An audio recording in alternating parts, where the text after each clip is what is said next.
أبدأ بسم الله والرحمن وبرحيم دائم الإحسان فالحمد لله وكفى بهذه النعمة الحمد لله الذي جعلنا من أمة النبي محمد صلى الله عليه وعلى آله وصحبه وسلم أشهد أن لا إله إلا الله وحده لا شريك له إله الأولين والآخرين وأشهد أن سيدنا محمدا عبده ورسوله لا نبي بعده اللهم صل وسلم وبارك وعظم وكرم ومجد على حبيبنا وشفينا ومولانا محمد صلى الله عليه وعلى آله وصحبه ومن تبع سنته واهتدى بهداه أما بعد Alhamdulillahirabbil alamin. Samangke kita niki diparingi kesehatan oleh Allah, diparingi nikmat iman, nikmat Islam. Saged terusaken samangke niki wa Hamzatu ammuhu wa Abbas kada ammatu Sofiyatu datu hiddah. Kita masih membahas tentang keluarga Rasulullah sallallahu alaihi wasallam. Ya, sudah kita ketahui kemarin putra-putri beliau niku ada 7 jumlahnya. Dengan istri-istri beliau itu ada yang ketika beliau meninggal itu ada 9 orang yang masih hidup pada saat beliau meninggal. Keseluruhannya itu adalah ummahatul mukminin, dalam artian mereka ini kehormatan seperti ibu kita sendiri, tapi dalam hal keharaman, dalam hal kita ini menyendiri dengan mereka, misalkan seandainya niku sama dengan orang lain, tapi kehormatan mereka seperti orang tua kita sendiri.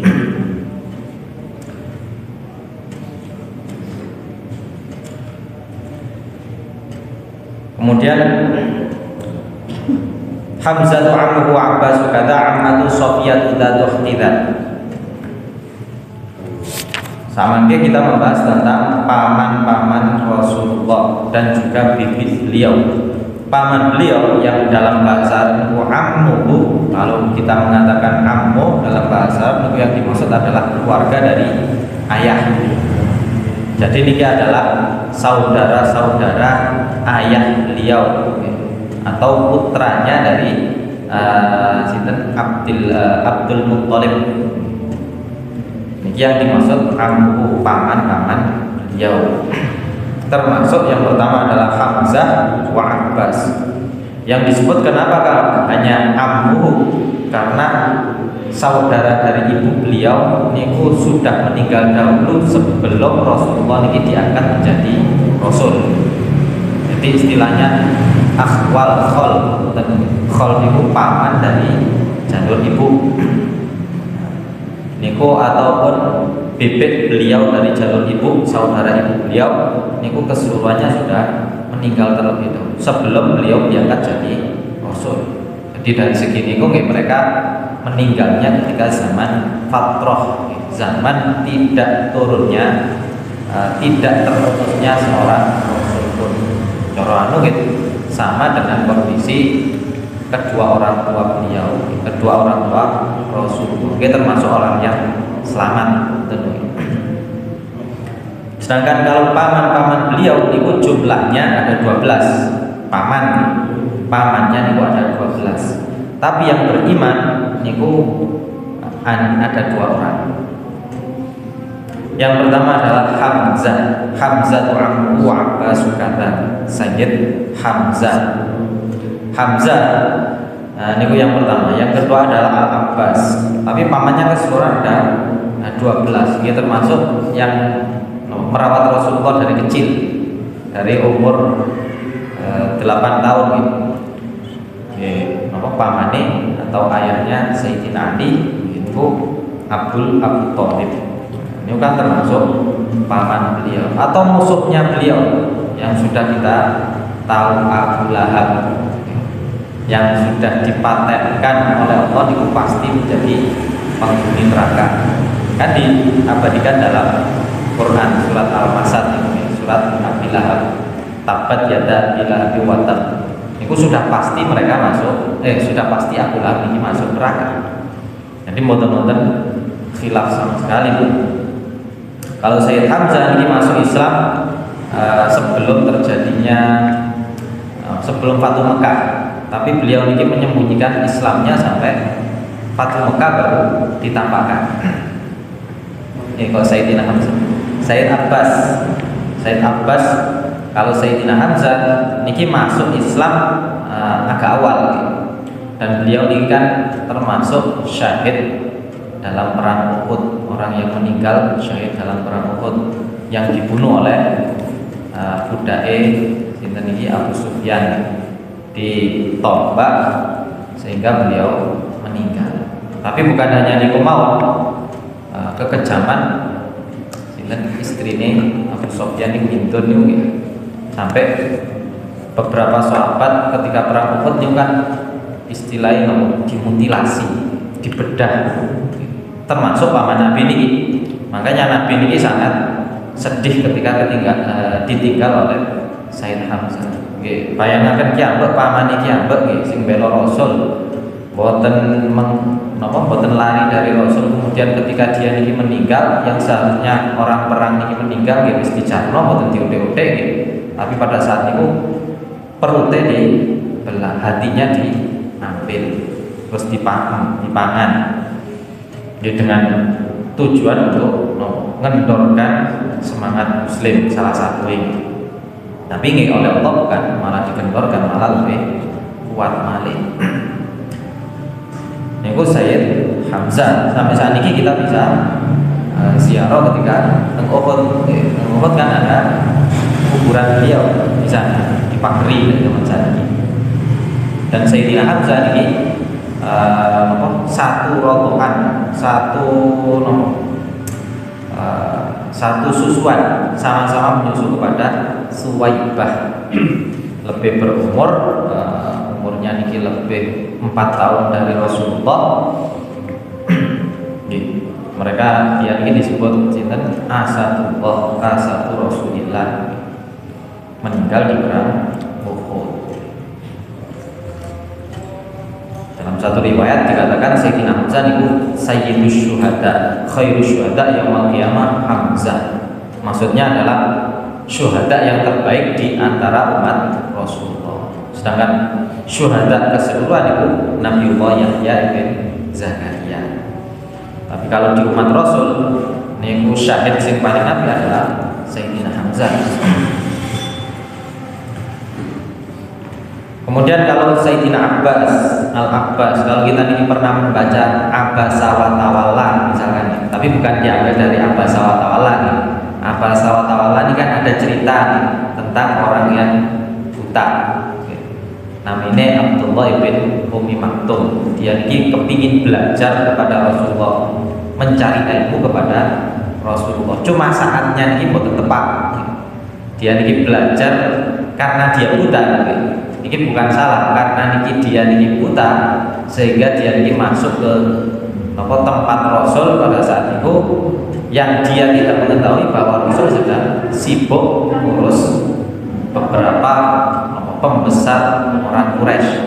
Salah satunya gitu Sayyidina Abbas nih, yang pada saat itu belum masuk Islam. Niku karena tidak tahu, Abdullah bin Maktum minta alibni. Dia jadi mengatakan, ya Allah, ya Rasulullah, ajarilah aku dengan apa yang Allah ajarkan kepadamu. Karena tidak tahu ya Rasul ini sedang sibuk untuk berdakwah, mengajak, berharap bahwa pembesar Quraisy ini akan masuk Islam. Sehingga Rasul ini merhatikan. Yang diperhatikan adalah pembesar-pembesar Quraisy termasuk Sayyidina Abbas tadi. Sehingga Rasulullah pada saat itu berpaling malbet dan beliau ini mboten ngereken Sayyidina Abdullah bin Umi Maktum. Terus turun surat Abasa wa Tawalla iku gitu.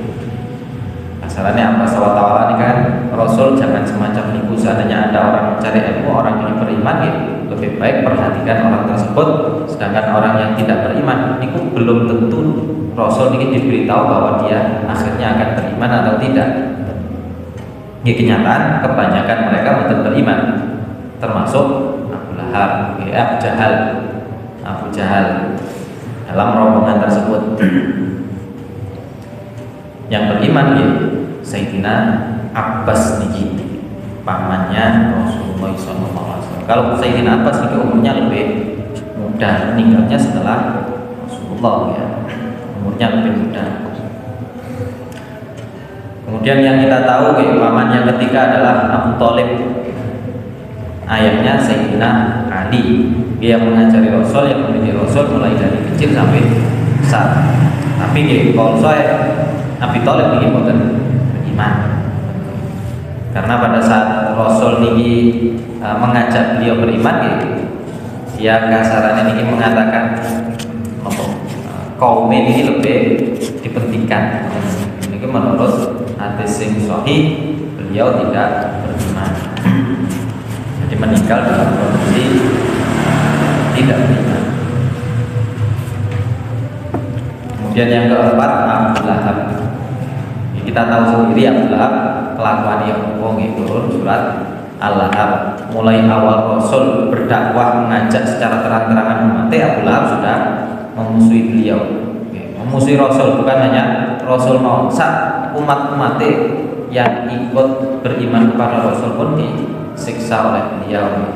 Bukan hanya Abu Lahab mau, bojo-bojo nih tentang surat Al-Lahab kan, wa mura'atuhu hammalatal hatab.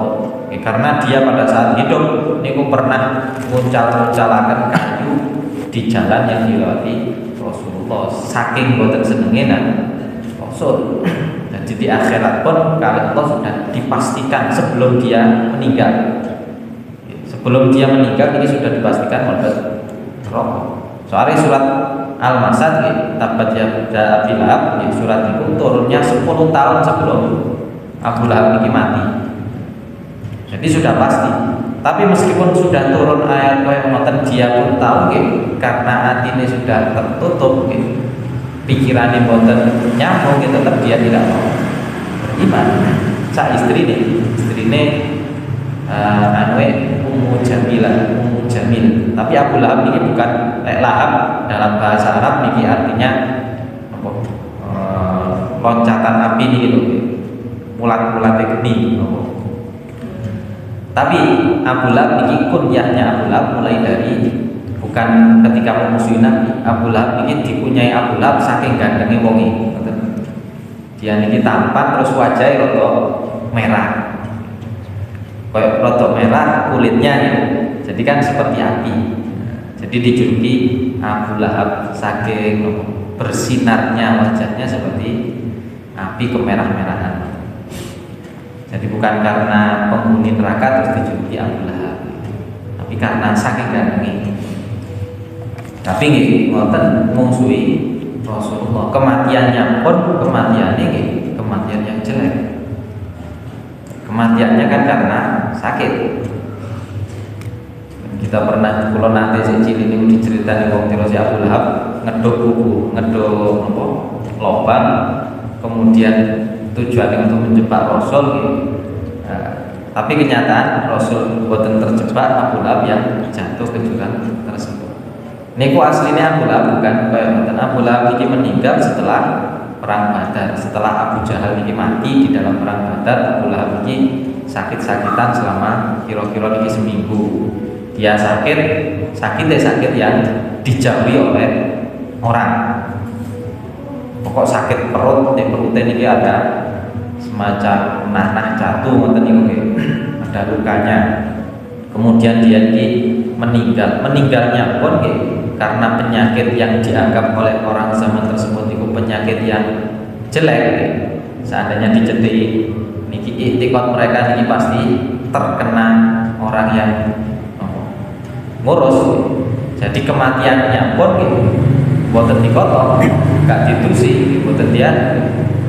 Wonten satu riwayat ini mengatakan Abu Lahab diletakkan di kain, digawa nang gunung, diucalakan nang lubang, kemudian batu ditutup di atasnya. Jadi boten dikubur.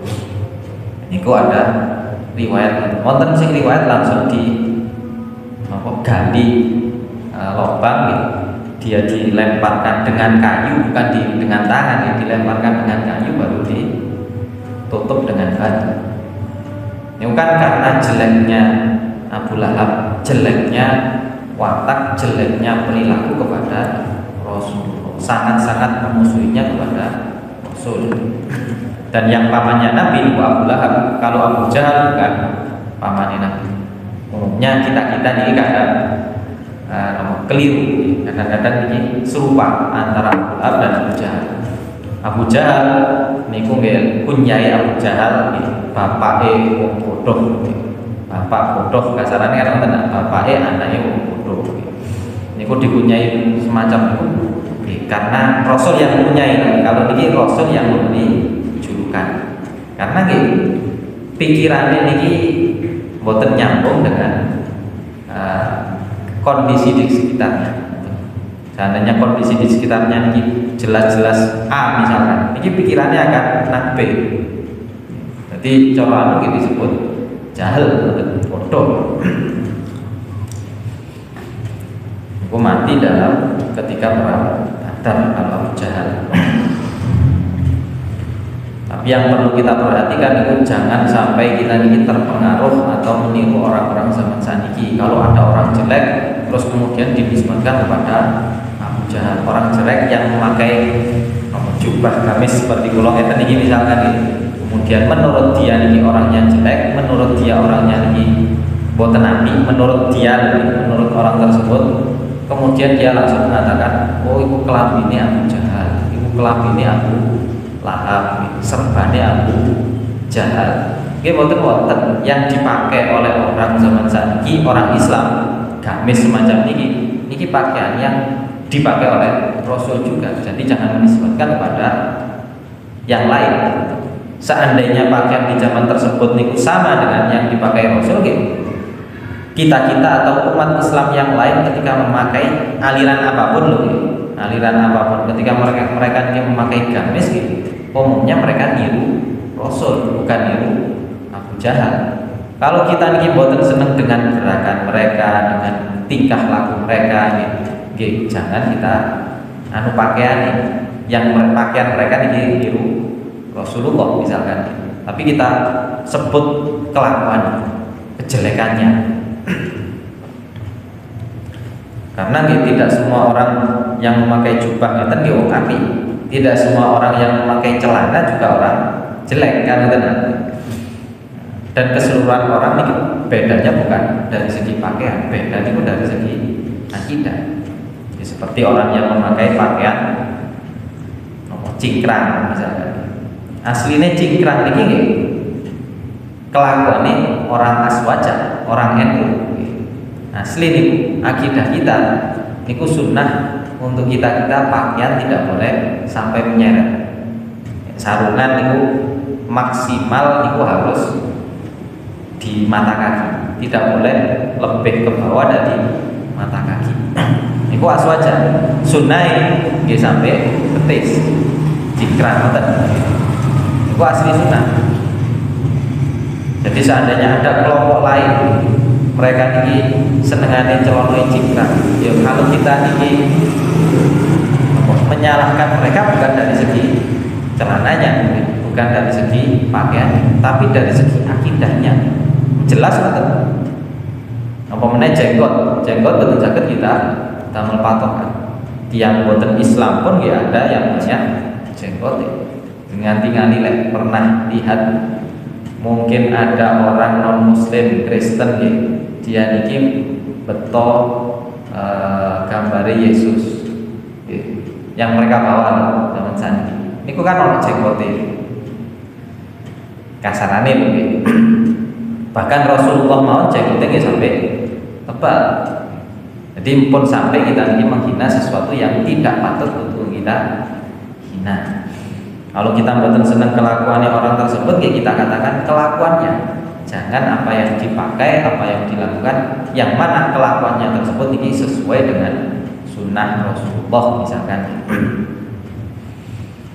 Rasulullah sendiri pun betul Abu Sufyan yang pada saat itu kafir mau ketika dia ini bertemu dengan pembesar Romawi, yang mana pembesar tersebut niki jenenge Hirokla, niki bertanya tentang Rasulullah meskipun dia niki masih kafir, niku lho mboten kersa teng Hirokla, jujur sak jujur-jujure Rasul niki kelakuannya seperti niki, mulai cilik gak tahu koro bener terus gitu. Padahal dia niki tidak beriman. Tapi tapi mulutnya tetap mengatakan yang benar. Dia benci pada Rasul bukan karena kelakuan dia nih, Abu Sufyannya pada saat itu benci Rasul karena kelakuan, karena menyuruh meninggalkan apa yang dilakukan oleh nenek moyangnya, nyembah berhala.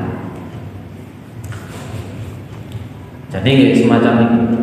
Karena kebanyakan orang zaman saat ini mengatakan ketika tidak cocok pada orang tertentu, tidak cocok pada orang yang nisbatnya ini kepada Arab misalkan, kemudian langsung dikatakan pengikuti Abu Lahab, pengikuti Abu Jahal, pakaiannya Abu Lahab, pakaiannya Abu Jahal. Jangan sampai kita menjadi atau mengikuti orang semacam itu dalam ucapannya, dalam ucapan yang tersebut.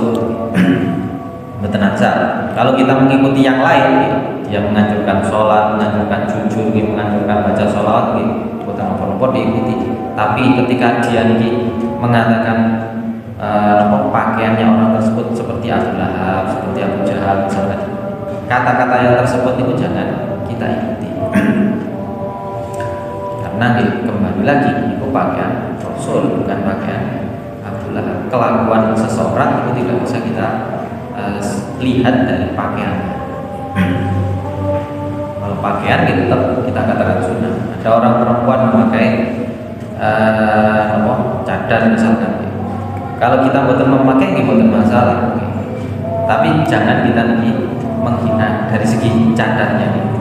Kalau cadar ini cuma satu bentuk pakaian aslinya kan menutup wajah dengan berbagai macam pakaian. Kalau di zaman sekarang mungkin tambah masker, mungkin sakit, atau kalau istilah ini adalah cadar misalnya. Kalau kita tidak memakai itu bukan nomor-nomor, tapi jangan sampai mengatakan sing cadar teroris misalnya. Karena tidak semua orang yang bercadar teroris, tidak semua orang yang tidak memakai cadar juga bukan teroris. Kita tahu sendiri orang Eropa zaman sini terorisnya pun kebablasan, projoi teroris. Indonesia dijajah berapa puluh tahun, berapa ratus tahun. Eropa, Afrika, Amerika, benua Amerika itu dijajah oleh orang Eropa. Australia itu lagi dijajah dan penduduknya banyak yang dibunuh. Meskipun sampai zaman saat ini dengan tinggal itu Amerika ternyata masih ada rasis daerah berikut tentang kulit hitam, kulit putih bukan sebenarnya kulit hitam asalnya seandainya dipateni sekalipun gak mau sesuai menurut mereka gitu. Jadi kembali lagi karena bahasa Abu Lahab jangan sampai kita menjadi kelompok-kelompok yang menisbatkan apa yang dipakai oleh Rasul terus ditiru oleh umat Islam lain, kita nisbatkan pada Abu Lahab, Jahal. Kita kritisi kelakuan mereka, bukan pakaian yang meniru Rasul. Terus pamane Nabi yang kelima wonten jenenge Haris, Hajel, Abdul Ka'bah, Utsam, Biror, Qaidah, Ma'wam. Itu beberapa dari mereka ini meninggal ketika Rasul sebelum diangkat jadi Rasul. Beberapa mereka ada satu yang menangi Islam tapi bukan beriman. Cuma umum paman Rasul ini keseluruhannya meninggal ketika Rasul belum diangkat, ketika Rasul belum berumur 40 tahun. Kemudian ada paman bebeknya, bebek Rasul ini ada 6. Yang pertama gini, Sofiyah, Zubair yang beriman niku hanya satu, karena niku oleh Musonef ini disebut Sofiyah tidak hanya satu bebek yang disebut. Ada dua lagi ini khilaf ulama, ada yang menyatakan mereka ini beriman, ada pendapat lain menyatakan dua bebek Nabi yang niki tidak beriman, namanya Atikah kali Arwa. Itu ada khilaf. Tapi yang sahih Sayyidah Sofiyah niki, Sofiyah binti Abdul Muttalib, niki yang jelas beriman kepada Rasul. sak putra-putra beliau beriman kepada Rasul.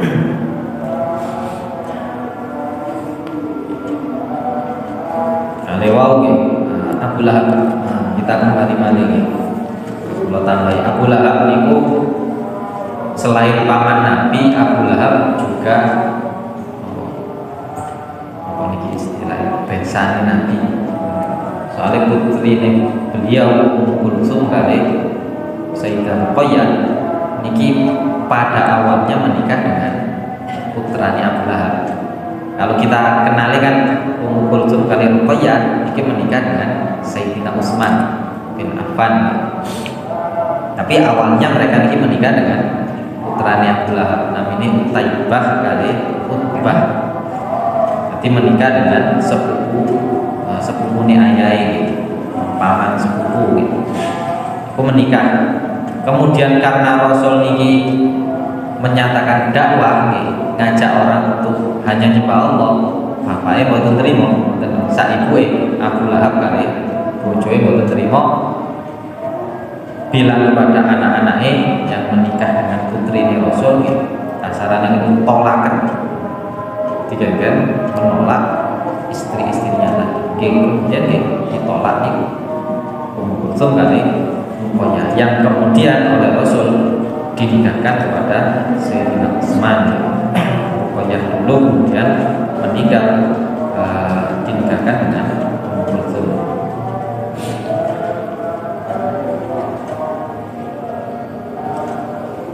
Tapi ini meskipun Abu Lahab ini balik malih soalnya banyak sejarah tentang Abu Lahab. Abu Lahab ini meskipun dia orang yang memusuhi Rasul, tapi karena kegembiraannya beliau ketika Rasul ini lahir, kemudian budaknya yang menyusui Rasul itu juga dia merdekakan. Ini kan ada riwayat setiap hari Senin ini oleh Allah diringankan siksaannya, diringankan setiap hari Senin karena gembira dengan kelahiran Rasul. Itu kan biasanya ditambah ketika Maulid, dalil bahwa wong kafir mau ketika senang dengan kelahiran Rasul ini saged diringankan siksanya, apalagi kita yang jelas beriman kepada Allah, mengakui Rasulullah ini sebagai Rasulullah Allah, sebagai kekasih kita, terlebih lagi pasti insya Allah kita lebih selamat mati. Bahkan sama ngomong kita neku kali Rasul pun kita tetap diperhatikan sampai ada riwayat orang yang terakhir dari umat Nabi dia beriman Rasul yang mengeluarkan. Ini barokah ini ngomong barokah beriman kepada Rasul. Barokah beriman, apalagi kalau kita tambah dengan membaca sholawat misalkan itu lebih lagi. Qabla hijrah min Isra min Makkatin lailan fi Qudsin yudra. Berikutnya ini membahas tentang Isra dan kira-kira yang perlu kita ketahui tentang keluarga Rasulullah SAW. Yang kita ini seandainya kenal, paling tidak itu kita mengetahui Rasul punya 3 orang paman dan bibi yang masuk Islam, yaitu Sayyidina Hamzah, Sayyidina Abbas, dan Sayyidah Sofiyah. Ini bibik-bibik Nabi yang masuk Islam. Istrinya yang meskipun kita mau hafal, tapi yang paling hafal kan mungkin Sayyidah Khadijah, Sayyidah Aisyah. Kalau putra-putra beliau, sebaiknya kita juga tahu, kita hafal juga. Somen pemain bal-balan atau dengan hafal. Paling tidak putra-putra beliau kita hafalkan. Mungkin kata cuma 7 dan ini nama yang umum dipakai oleh masyarakat kita, umum dipakai oleh orang-orang kita. Abdullah, kemudian Qasim, yang pertama Qasim, kemudian Zainab, Ummu Kulsum, Ruqayyah, Fatimah, yang terakhir ini dan Abdullah, atau istilah nama lain At-Thahir atau At-Thayyib. Sing terakhir Sayyid Ibrahim, putra beliau.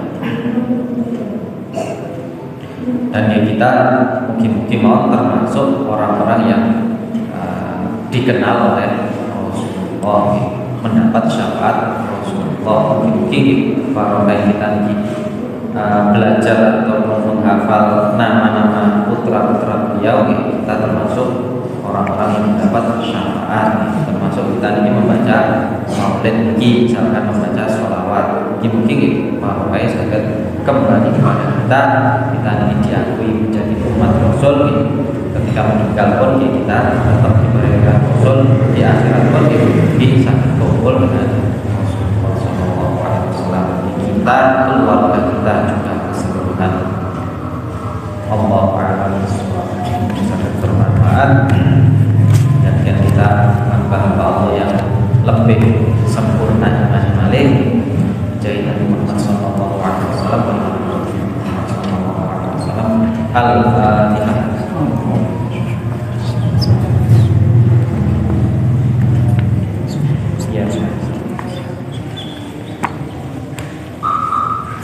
Bismillahirrahmanirrahim. Alhamdulillahirabbil alamin. Allahumma shalli ala sayyidina Muhammadin wa ala alihi wasallam.